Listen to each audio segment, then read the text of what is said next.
पूरे हरियाणा में भी ये बात है कि एक ही छत के नीचे रहने वाले परिवार जो 6 बार इलेक्शन हार जाते हैं, उसके बावजूद भी कांग्रेस पार्टी उनको एक टिकट देती है।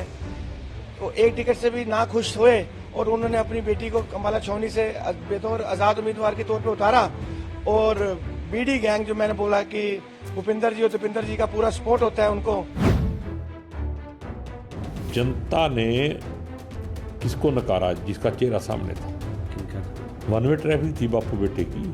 आप दीपेंद्र के सारे भाषण सुन लो, कहते थे भूपिंदर सिंह हुड्डा की सरकार बनेगी। पार्टी की तरफ से जो गाना बज रहा था वो भी कहता हुड्डा सरकार बनेगी। कभी कांग्रेस सरकार का नाम सुना आपने?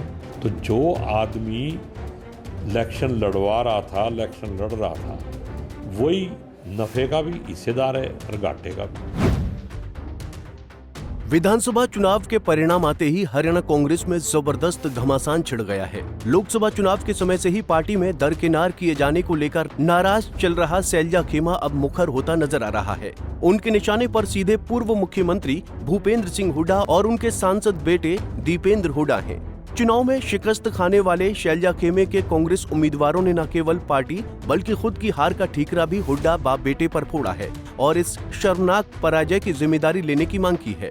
असंध से हारे कांग्रेस प्रत्याशी शमशेर सिंह गोगी ने तो यहां तक हाईकमान को चेताते हुए कहा कि अगर महज लीपापोती की गई तो हरियाणा में कांग्रेस खत्म हो जाएगी। किसने? शैलजा जी से शिष्टाचार मुलाकात करने के लिए मैं गया था, तो मेरी हार से वो भी परेशान थी और वो मेरे को हौसला दे रही थी। तो मैंने कहा कोई चिंता का विषय नहीं है, मैं कोई किसी राजा के थोड़ी पैदा हुआ था, मैं तो लोकतंत्र में अपनी मेहनत से बन के आया, दोबारा फिर बन जाऊँ। आप लगातार निशाना साध रहे हैं कि हार का कारण दीपेंद्र हुड्डा और भूपेंद्र हुड्डा। नहीं, मैं ये नहीं कह रहा हूँ। मैं ये कह रहा हूँ कि भाई जिसके हाथ में कमांड है, अगर जीत होती तो कौन सिरा लेता? हार हुई है तो उनको लेना चाहिए।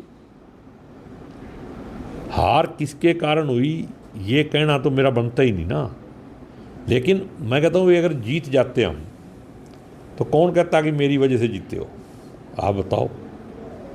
तो जिसके हाथ में कमांड थी वो इन दोनों के हाथ में थी।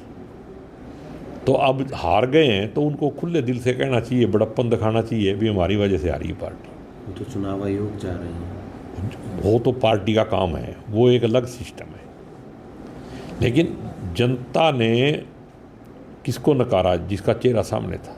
किनका था? वन वे ट्रैफिक थी बापू बेटे की। आप दीपेंद्र के सारे भाषण सुन लो, कहते थे भूपिंदर सिंह हुड्डा की सरकार बनेगी। पार्टी की तरफ से जो गाना बज रहा था वो भी कहता हुड्डा सरकार बनेगी। कभी कांग्रेस सरकार का नाम सुना आपने?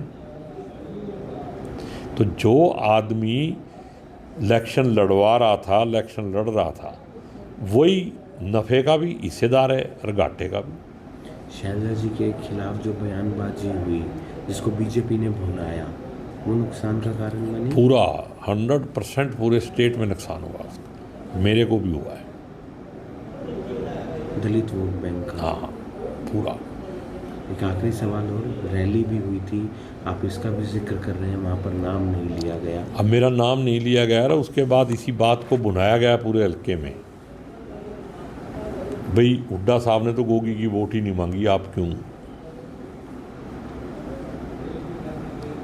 अब क्या करना चाहेंगे आप पार्टी? मैं पार्टी का आदमी हूँ, जो भी पार्टी के हित में होगा वो करूँगा और वही बोलूँगा। और पार्टी अगर मंथन में बुलाएगी तो जो जो बात मेरे पास है वो सारी बातें उनके सामने रखूँगा। और पार्टी से मैं अपील भी करूँगा कि ग्राउंड जीरो पे मंथन होना चाहिए, ये नहीं लीपापोती करके नहीं छोड़ना चाहिए, जो आप हमारे वरना हरियाणा में कांग्रेस खत्म हो जाएगी। जो आप हमारे सामने बात रख रहे हैं उधर भी रखी खुला। ये जब मैं यहाँ रख सकता हूँ तो वहाँ क्या दिक्कत है मेरे को? ये तो थोड़ी बहुत इलीगल भी हो सकती है, वहाँ तो सारा कुछ लीगल है। इसी प्रकार अंबाला कैंट से कांग्रेस के प्रत्याशी रहे परमिंदर परी ने साफ तौर पर कहा कि वो हारे नहीं हैं बल्कि हरवाए गए हैं। इसके पीछे बीडी गैंग का हाथ है। यहाँ बीडी गैंग शब्द भूपेंद्र हुड्डा और दीपेंद्र हुड्डा के लिए इस्तेमाल किया गया है। परी का कहना है कि जानबूझकर उनके खिलाफ निर्दलीय प्रत्याशी को खड़ा करवाया गया है और चुनाव में भरपूर उनकी मदद की गई। देखो, चुनाव हारना और चुनाव हराना दोनों में फर्क आता है।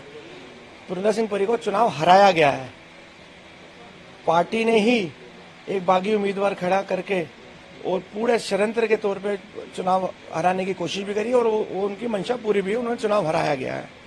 कुमारी शैलजा की नाराजगी आप कैसे देखते हैं? कुमारी शैलजा जी की नाराजगी भी ये तो कुमारी शैलजा जी बेहतर बता पाएंगी, लेकिन कहीं ना कहीं हमें था कि कुमारी शैलजा जी अगर सही समय पे सही टाइम पे आती तो आज चुनाव के नतीजे कुछ और होते हैं। राहुल गांधी आने वाले हैं आपके क्षेत्र में, क्या कारण था? बागियों का कारण था, क्या था वो जो कहीं ना कहीं राहुल जी को रोका गया, उनको गलत मिस गाइड किया गया। राहुल जी को बताया गया कि जो अम्बाला छावनी एक हमें पॉइंट दिया गया साहा चौक का कि राहुल जी यहाँ से गुजरेंगे और आपने सबने यहाँ इकट्ठे होना है। जब हमने राहुल जी का काफिला रोका और राहुल जी से बात करी, राहुल जी को बताया गया कि ये जो एरिया है ये मौलाना कॉन्स्टिट्यूंसी में आता है, अम्बाला छावनी का हिस्सा ही नहीं है। तो वो बड़े एकदम उनको अचंबा हुआ, शौक हुए कि ये अम्बाला छावनी का क्षेत्र नहीं है। हमने कहा नहीं, अम्बाला छावनी का क्षेत्र यहाँ से 16 किलोमीटर दूरी पर आता है।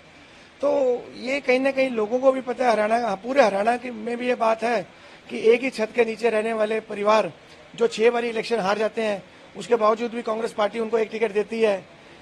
तो एक टिकट से भी ना खुश हुए और उन्होंने अपनी बेटी को अम्बाला छावनी से बेतौर आजाद उम्मीदवार के तौर पे उतारा। और बीडी गैंग जो मैंने बोला कि भूपिंदर जी और दीपिंदर जी का पूरा सपोर्ट होता है उनको।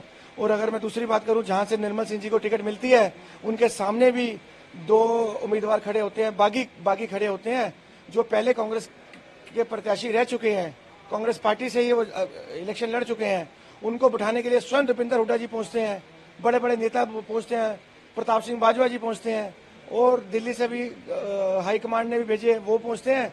अम्बाला सिटी तो उनको बिठाया दिया जाता है और उनको ये भी बोला जाता है कि आपको चेयरमैन बनाएंगे, आप बैठ जाइए इनके हक में। और उनके बिल्कुल ही साथ लगता अम्बाला छावनी है, वहां पर वो उनको दीपिंदर हुड्डा जी, चित्रा सवारा जी को खड़ा करते हैं, उनको सपोर्ट करता है और उनके लिए टेलीफोन किया जाता है। कांग्रेस के कार्यकर्ताओं को धमकाया जाता है कि आपने पुरंदर सिंह परी का साथ नहीं देना, आपने आजाद उम्मीदवार का साथ देना है कि इलेक्शन जीतने के बाद मैं तो बनूंगा मुख्यमंत्री, ये बनेंगे मंत्री और चित्रा जी दोबारा पार्टी में आ जाएंगी। इतना बड़ा षड्यंत्र रचा गया हरियाणा कांग्रेस के द्वारा। आगे आप कैसे देखते हैं अपने पार्टी को, कैसे तैयारी करना? हम तो कांग्रेस के सच्चे सिपाही हैं, कांग्रेस के सच्चे कार्यकर्ता हैं, कांग्रेस पार्टी के साथ हमेशा दुख सुख में खड़े रहे। ये तो वो परिवार है जो कांग्रेस पार्टी को छोड़ के आप पार्टी में चला गया था। जब इनको लगा था पंजाब में कांग्रेस सरकार आ गई कि अब हरियाणा में कांग्रेस सरकार आने जा रही है, इन्होंने पलटा मार के आम आदमी पार्टी का झाड़ू उठा लिया था। उस समय भी हम सच्चे कार्यकर्ता कांग्रेस पार्टी के साथ खड़े रहे। मुझे पूरा दिन, जब वो दिन भी याद है जब राहुल जी ने बीड़ा उठाई थी भारत को जोड़ने की, जब उन्होंने यात्रा निकाली थी भारत जोड़ यात्रा, अम्बाला छावनी से यात्रा गुजरी। हम सब लोगों ने 4 दिन हम अम्बाला स्टेशन के ऊपर रात दिन हमने सोई नहीं, हमने उस यात्रा को कामयाब किया और हजारों की संख्या में हमने इकट्ठे लोग करे, कांग्रेस कार्यकर्ताओं को इकट्ठा किया और यात्रा को कामयाब किया। हम तो कांग्रेस पार्टी के सच्चे सिपाही हैं, सच्चे कार्यकर्ता हैं, हमेशा और कांग्रेस पार्टी के हमेशा खड़े थे, हैं और आगे भी खड़े रहेंगे। बहरहाल एक तरफ दिल्ली में आज जहां कांग्रेस के राष्ट्रीय अध्यक्ष मल्लिकार्जुन खड़गे के आवास पर राहुल गांधी और भूपेंद्र हुड्डा समेत अन्य वरिष्ठ नेताओं की मौजूदगी में हरियाणा में हार पर बैठक चल रही है, वहीं दूसरी तरफ सैलजा खेमे के नेता हुड्डा खेमे के खिलाफ मोर्चा खोले हुए हैं। ऐसे में विधानसभा चुनाव में हार की हैट्रिक लगाने के बाद हरियाणा कांग्रेस में उठे बवंडर को हाईकमान किस तरह हैंडल करता है, ये देखना दिलचस्प होगा। Bureau report, Punjab Kesari TV.